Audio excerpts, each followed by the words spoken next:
4, 3, 2, 1. Whether you've been married 1 or 20 plus years, at some point you realize you married into crazy. And that's what our show is all about. If your marriage or relationship is compassionate, real, accountable, zealous and yielding, or just plain crazy, Snooks and Levy offer love, laughter, and a dose of reality as they unpack this thing called marriage. Sit back, relax, and get your ear hustle on. It's time to start the conversation.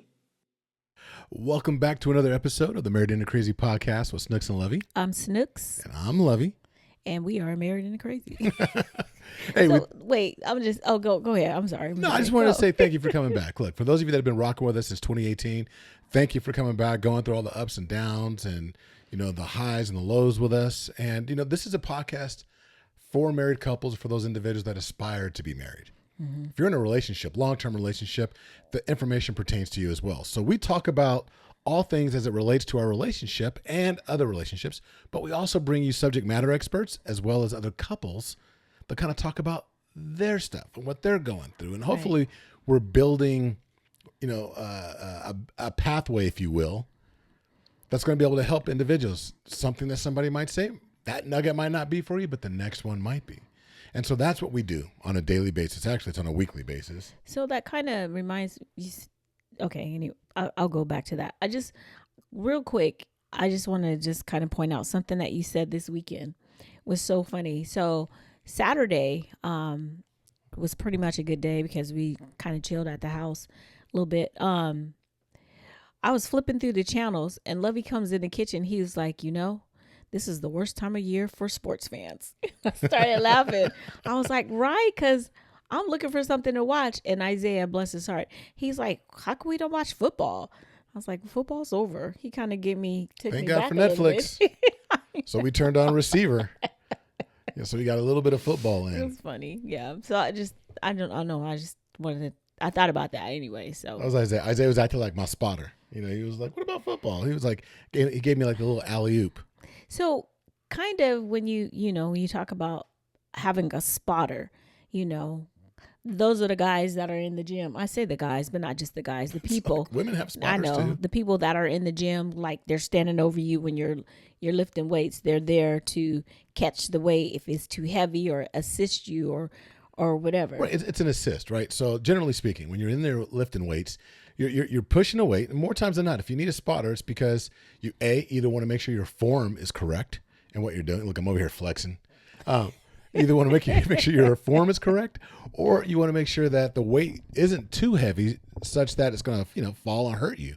So the spotter comes along and doesn't lift the weight for you, but they guide you either on a plane for good form, or they make sure that you get to a sticking point. They help you get past a sticking point. It might just be like a little nudge, but they never lift the weight for you. Yeah. Unless you're absolutely distressed.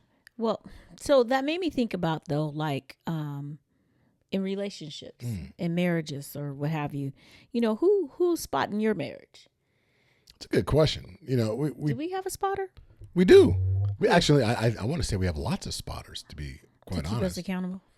Well, it's not just about accountability. I mean, a good spotter is that individual. Well, first off, let me just say this.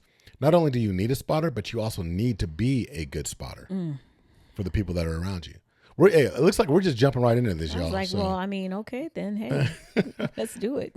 No, in order to be a good spotter, you're somebody that you go in the gym, is somebody that you have a relationship with, and you see that they're struggling or it looks like they're about to do a heavy lift, and you just go up to them like, hey, do you need a spotter on this one? If they need you, they'll be like, nah, I'm good on this one, but stick around because I might need you on the next set. Same thing. Those same people that you've gained a relationship or built a relationship with, they'll see that you need something, or you might just say, hey, you know what? Can I get your assistance real quick? I'll be honest with you. I've been in the gym and I've gone to complete strangers, but I've watched them and I've identified who would be a good spotter and who wouldn't. You don't just ask anybody in the gym to be your spotter because they might not know exactly what to do. Well, I agree with that because I'm like, they might be weak. I mean, you might be stronger than them. I don't know. It doesn't matter if you're strong with them. I've had women spot me, little smaller women, like when I was in the military. That just means they strong too. Well, I mean, it's not just about the strength. It's about actually recognizing when you get to a sticking point, and then they're to help you nudge you a little bit.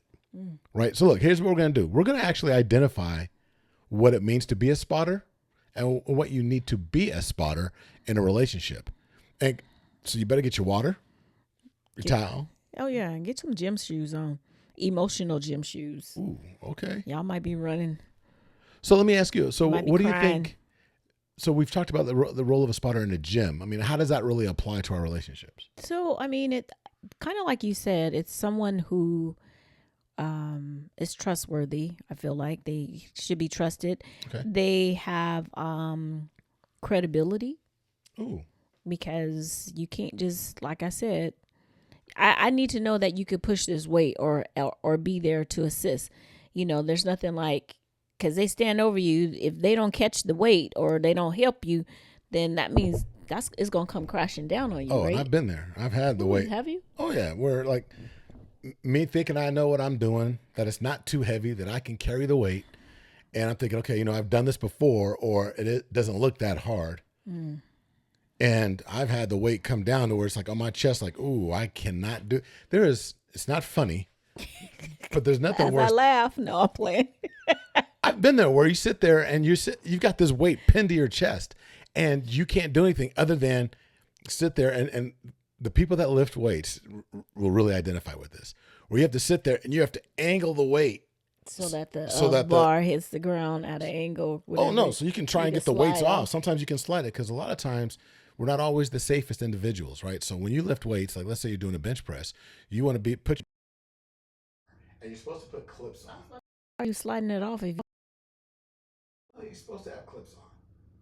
But when you're young and dumb and you think, okay, I don't need a spotter, This is when you're and young. you sit there and what you do is you kind of do like this thing where you toggle it to where, okay, you slip the weights off on one side, but you got to be prepared because then the weight's going to get really heavy on the other side. And all it really does is create an injury. Well, I'm gonna just be transparent and be very honest. I've had that happen to me, but not to where I mean it didn't come crashing down on me, but it did come smashing me, and it took everything I had. I had to roll it down my body. I've done that. I had to roll it down my body just so that I could get some leverage and sit up, so I can get it off of me. Because that was But you know what's crazy? That's crazy. I'm looking back and I've got a visual on, unfortunately, more than one occasion where I didn't have a spotter. Because there were times you go in the gym. So you saying you didn't learn your lesson? Well, there were times too where I went into the gym really early, like at 3 or 4 in the morning, and I didn't have anybody there to spot me. But I'm thinking, okay, well, rather than wait, I'm just going to attempt to do it myself. And how many times do we do that in our relationships? Rather than reach out to another couple that we know are thriving, that we know could assist us, we're just too embarrassed, or we're just like, I don't want to feel like bothering them. I don't want to burden them with my troubles. And you try and do the heavy lift. Because let's just be honest. There are some things in marriage that are pretty heavy. So when you think about heavy lifting in a marriage, like what are some of the things that for you? I can name a few, but I want to know what you think some of them are. There's a lot of things. I mean, finances. Yep, think about all the that was causes one for of 'em. divorce. Right. Right? The things that are difficult that you're used to doing by yourself, or you don't do it well. You're not willing to share or share the responsibility or work very well or collaborate. So let's call it finances. It could be parenting. Yeah, I feel like some of our biggest arguments back in the day was about the parenting. Yeah. Yeah. Yeah. I foresee a few more coming up too. Oh, because of Isaiah. Oh, because Yeah. he loves him some Snooks. Yeah, and I'd be like, "Love you, better leave him alone."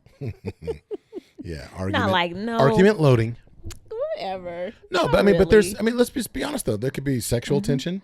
Yeah. It's a heavy lift. That's a big one because sometimes one spouse wants to have sex or be more intimate than the other one does on a frequency or on a cadence.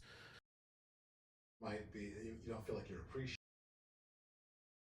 Communication is like it could be because we're not speaking the same language. And different, we're arguing about it. So yeah. Yeah. So here's the thing. When you're in the gym or in your relationship and you recognize that you need a spotter, because You know when you need a spot. You know when you need somebody that assists. You can't just ask anybody though. Like we talked about earlier, you can't go around and just pick some random person that you see them doing all kind of crazy stuff in the gym. You don't ask that person to be your spotter. Right. In real life, you got some friends that are out there doing crazy things, doing stuff that cannot be your spotter. Yeah. I mean, so for me, I think when I think about that, some of the characteristics of being spotters is someone that's trustworthy. I have to be able to trust them, and someone that, kind of like to your point about you offer assistance, like they're there to assist, not to just take the bar from you and put it back up or whatever. So I would want someone to be of assistance to me, but not really be overbearing and interfere, because sometimes that could be a thing. I want to say they do it in the guise of helping, but to them they're helping, but they're just really being overbearing, and they're interfering and they're taking over, and knowing when to do that also, not be overbearing, but knowing when to step in and say, hey, how can I help, or whatever it is. Well, it's true. You watch these romantic comedy movies where you have that overbearing parent or that aunt or that uncle or that sibling or whatever that always wants to step in and do whatever it is for the couple or for the individual. You need to stand for yourself. Look, let me show you how you do it, or let me do this, or you're lacking in this area. And you don't teach a person how to fish that way. What's the old saying? You can take a horse to water. No, that's not it, babe. Okay, No. I got it. Give a man a fish, and you can feed him for one day or a meal. Teach him how to fish, and he'll be able to eat forever. Exactly, something along those lines. She went to a horse, leading him to the water. No, that's not it. But exactly. But it's the same thing when it comes to having a spotter, somebody that's going to sit there and be there for you and have that characteristic to where not being overbearing, but the best spotters I've ever had that helped me hit personal bests to where I got stronger and started to gain the physique that I wanted to have, not the physique I have now. Don't judge. But they weren't people that when I got stuck, they just took control and lifted the weight. They would sit there and and I would get mad at them because I wanted them to lift the weight. You wanted them to do it for you. And that's the problem. Sometimes we want people to lift the weight for us, but if they're great spotters, they already know that I'm not here to lift it for you. Right. I'm just here to get you past this little hitch, whatever it may be. Right. And so the best spotters are those individuals that when you get stuck, they only put like a couple of fingers on the bar and they just lift it up. And it's not to lift it. It's just to like, okay, now they might only help you move an inch, but that inch of movement then gets you into a position to where you have better leverage. And so now you can incorporate more muscle fibers and you can actually end up completing your lift. And it feels amazing. Because I've also had those spotters that have come in and lifted it for me. And I'm thinking, well, that sucked because I could have got it. And you spend your mind on. For the rest of however long. Like I could have did that. Trying to figure out if you could do it. Yeah, exactly. And we don't want that for you in your relationship. We want you to be able to recognize that, hey, I need a spotter. I need a good individual. But also that when the person does help, that they're only supposed to give you just a little nudge, a little bit of it, because you have to develop the skill sets. And that's what we do as coaches. When we work with our couples, we let everybody know that we're not here to save a marriage. We can't. No one can save your marriage but you. Now, what we can do, though, is be a good spotter and give a little nudge, provide you with a resource or a tool or some teachings that you incorporate, that you end up doing. And then that gets you that inch of movement to where, I can complete this. But the beauty of it is, if something comes around, we have those, what we call those recurring challenges. God. Yeah. But when they come up again, then you have the tools, resources, and the muscle memory to actually get through it on your own. So another thing too about having a spotter, they recognize when, I feel like a good spotter, I should say, they can recognize when you're like failing. You know what I'm saying? They the signs of like the strain, that muscle that's right here, and you just can't. That vein popping out. Yeah. So they recognize, good spotters recognize the signs of the strain, and that's when they do the assist. So as to prevent from any further damage or any damage that could occur, and in the same way, that's what, when you go to counseling, when you're with potentially a therapist, if you need one, or as coaches, when we're with our couples, there are sometimes when we're seeing the strain, we're like, okay, we need to stop. Take a break right now. You know what I'm saying? I see your body language. What's going on? Yeah. But you know what? And I think there's a purpose, and I don't say purpose. There's a need to actually be able to recognize a bad spotter. Because as you're talking about that, like if you're straining and this, that, and the other, because I've been on that side as well. I've had people that have actually lifted the weight before they have. I've had people that have been perfect and then nudged it. But I've also had people that sat there and just, I'm like, could you please lift this weight because I'm dying right now. Right. Because it comes to such a point where a person's nudging you and you're trying and you're trying and you're trying. They got to recognize when, okay, now we need to do this thing together. I'm going to have to use all my might to get it off of you, but you're going to have to use what's left to actually get it off of you as well. Mm-hmm. And there have been times where I'm sitting there like, I've had a spotter and then they yell for another spotter. Hey, need some help. We need some help over here. But you need to recognize when those people are around you, right? And there are some people that you shouldn't have as spotters. Like, you need somebody that believes in marriage, that believes in this the strength of community, not somebody that's going to encourage you at the first sign of trouble or a challenge. Like, yeah, see, that's why I'm not married. No, that's why I stay single.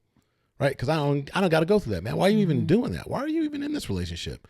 You need to be like me. And just also, not just believes in marriage, but believes in your marriage. Someone that's going to stand in the gap. And someone, we said it before already about being trustworthy, somebody we can trust. But you also want someone who has a little bit of wisdom, Well, let me finish. Some wisdom, because she's going to cut me off. But no, I say that because when I think about wisdom, knowing the difference of critiquing and criticizing, we need people that are going to come and speak life over it and not be negative and not be biased, because we do have some of that too. I just real quick, my brother, the oldest brother, I'll never forget, I've had so many conversations with him about why I'm not on his side, because I'm his sister. I'm like, bro, I'm not about to judge this lady or whoever and be all negative about it and be biased. I can't do that if you're really coming to me to be the spotter, No, you're not coming to be the spotter. You just want somebody to validate what you said about this person, So be aware of that also. You want your spotter that's going to push you. Not the one that's going to be like, hey, why are you looking that way, man? You know what? I know you can do this. Let's do this a bunch of times. As opposed to growth. A good spotter wants to see your growth. Like Shanti? I don't like Shanti. If you're listening, if I see you crossing the street and ain't nobody looking, it's on you, Sean. You silly. There's parts of my body that I have not recovered from weeks ago.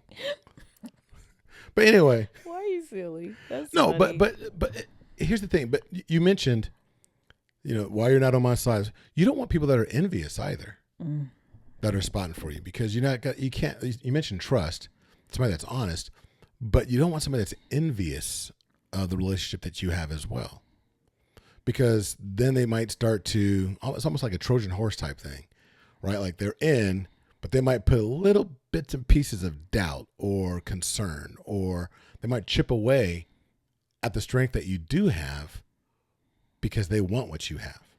I'm not saying they want your spouse, but they want that relationship, and they're jealous that they don't have that same thing. And I'm just going to tell you how this actually shows up. And a lot of people can recognize this.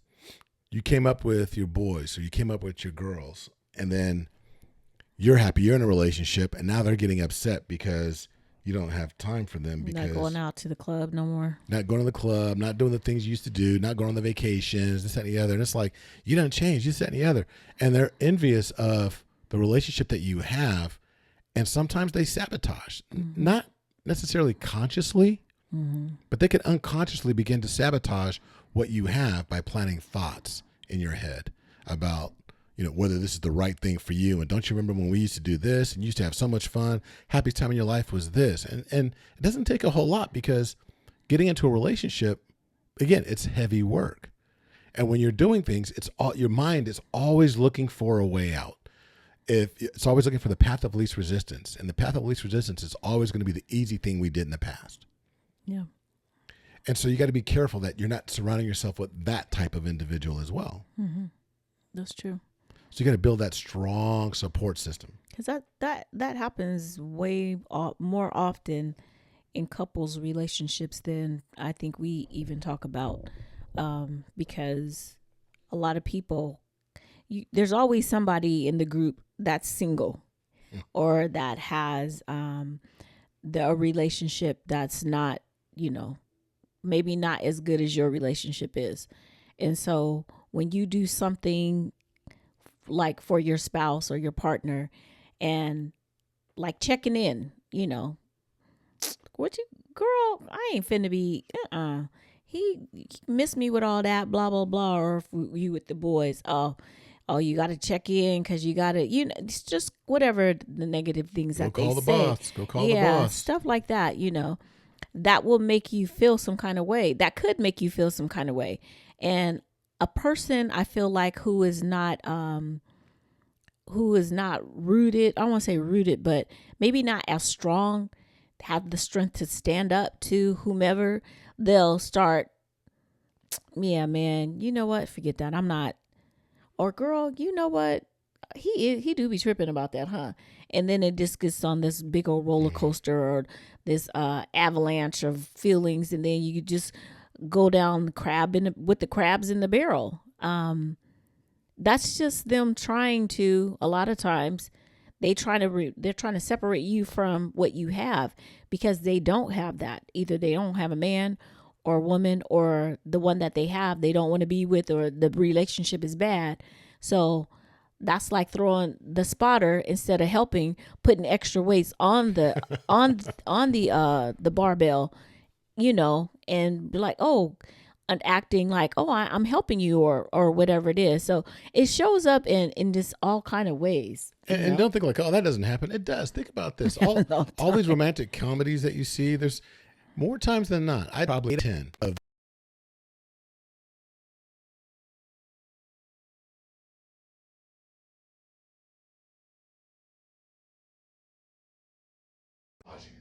right? Or there's the married person that's in with the other fellas, and they're always trying to get the married guy to do some dumb stuff. Who's gonna be there? Oh, Pamela or Carol or somebody from their past. You know what I'm saying? What movies you watching? No, I'm just saying that so and so's gonna be there. No, I know what you're saying. And you guys have history. You might want to get one more in before or you might want to revisit. There's always some craziness, and if it's in that many movies, that means that there's a formula. Oh, yeah. That Hollywood is banking on. And look, Hollywood is. It's based on somebody's real life somewhere. Oh yeah. I mean, and Hollywood is the casino. That's house money. They're only going to put that out there if they know people are going to resonate with it. Because it happens so often. Mm-hmm. They want you to see yourself in these films, or you've been in that experience more times than not. That's the formula. That's why a lot of music sounds the same, because they know, oh, this works. Right. This movie works. Reality. So these people, these bad spotters exist. And that's why they show up in the movies. That's why we can recognize them. But here's the good news. Good spotters exist as well. They don't make as many movies about those individuals, but they do exist, and they're all around you. They showed up at our marriage conference. Being around like-minded people. And they weren't just the speakers up on stage. No. We've actually talked with a few people since the conference, and these people, they're just, and they didn't go to the conference because they were having problems or issues. They wanted to be around like-minded couples and have a good time with their spouse. And so, you don't have to be in the limelight to shine your light for other people. Does that make sense? No, it's true, and it's almost as if, I mean, we didn't talk about spotters and all of that, but it's almost like, okay, we're going to this spotter convention, Right. right? Or we're going to go and be around other like-minded spotters. You know, we want to find other, because people were talking about, they exchanged numbers. They were like, hey, we need to get together. I want to be around a couple like you. You guys are amazing. And it's like, you know, I want to surround myself with. That's what it came down to. Because when I've got a heavy lift, I want to make sure that the person that I'm asking to spot me is of the same mindset. Right. It's going to help me get through it. And, I mean, you know, we don't talk about it all the time, but that's what having an iron tribe is, you know. Proverbs 27:17. Yeah, like as iron sharpens iron, we as couples should be sharpening each other. And that's what this is all about, because everyone can't be everywhere. So it's always important to have some mentors somewhere, you know, those that provide wisdom, provide perspective. You see the struggles. You know, Levy and I are very transparent when we talk about the things that we've gone through in our relationship and stuff. So as an older couple, that's weird to say older, but for some of our younger She is cousins, older than me. You guys know that, right? for some of our younger cousins or other people, we find ourselves being mentors, not because we were like, oh, we're gonna mentor y'all, but no, they come to us because we provide that for them, and the struggles they've seen us, they continue to see us go through them and come out on the other side of them. So when you're talking about spotters, I want the dude that looked like he could be Mr. Olympia, you know, in the gym, that I know that, oh, he lifts weights, so he's done this before. He got some credibility. I can see it for myself, you know. So.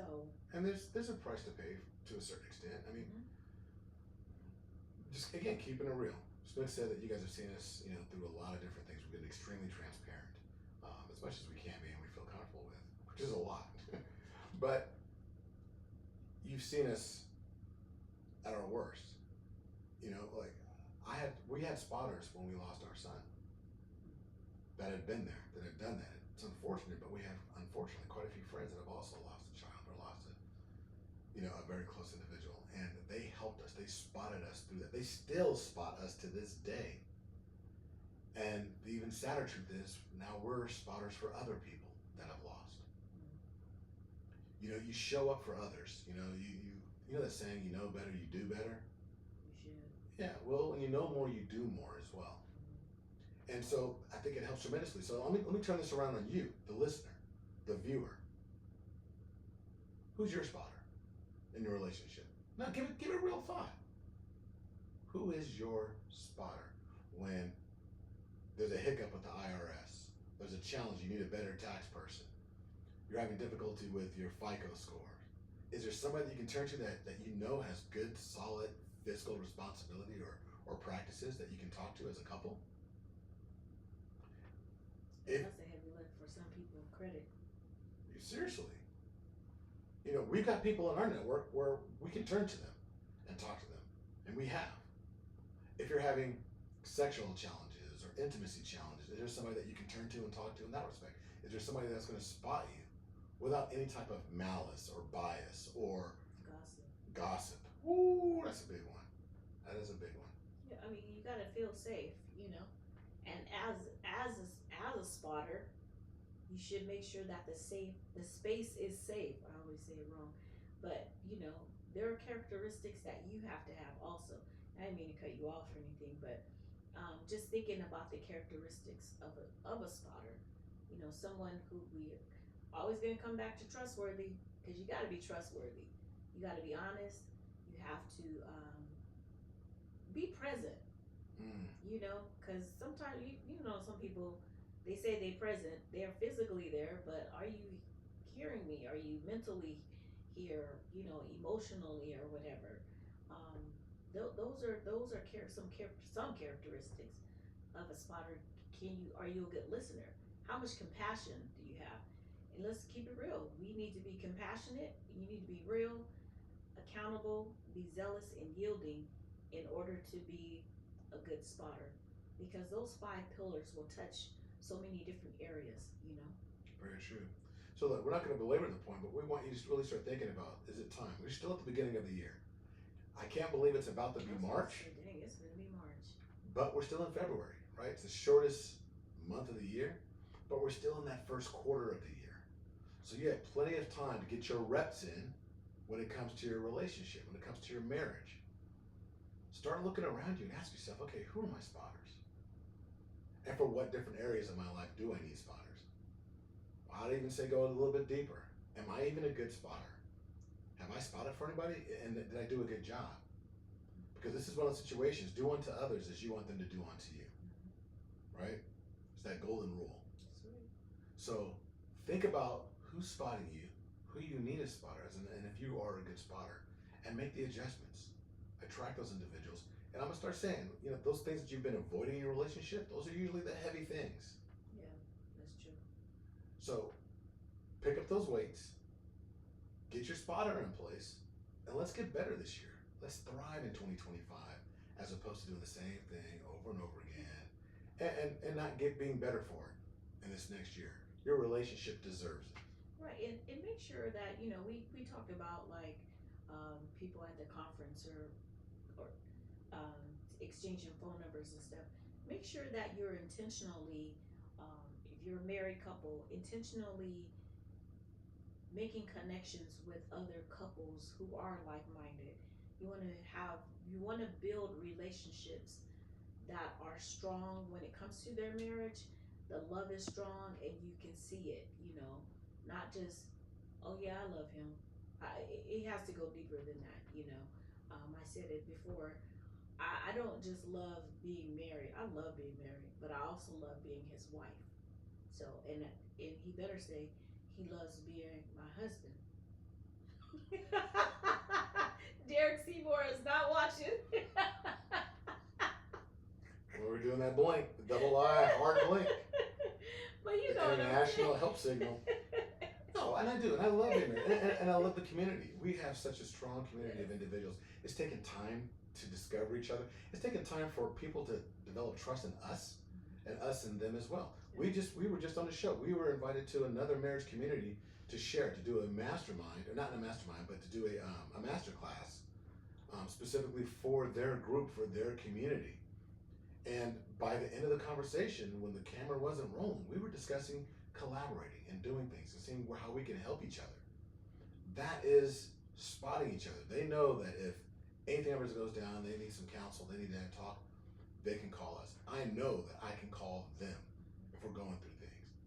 Get your spotters in place and be ready to return the favor as well. That's right. So with that said, be blessed. Until the next time. Bye-bye. Be blessed. Bye. Thank you for listening to the Married into Crazy podcast with Snooks and Levy. Please like, subscribe to, and review the show wherever you access it, and tell a friend about us. Visit marriedintocrazy.com and see how Snooks and Levy can bless your marriage directly.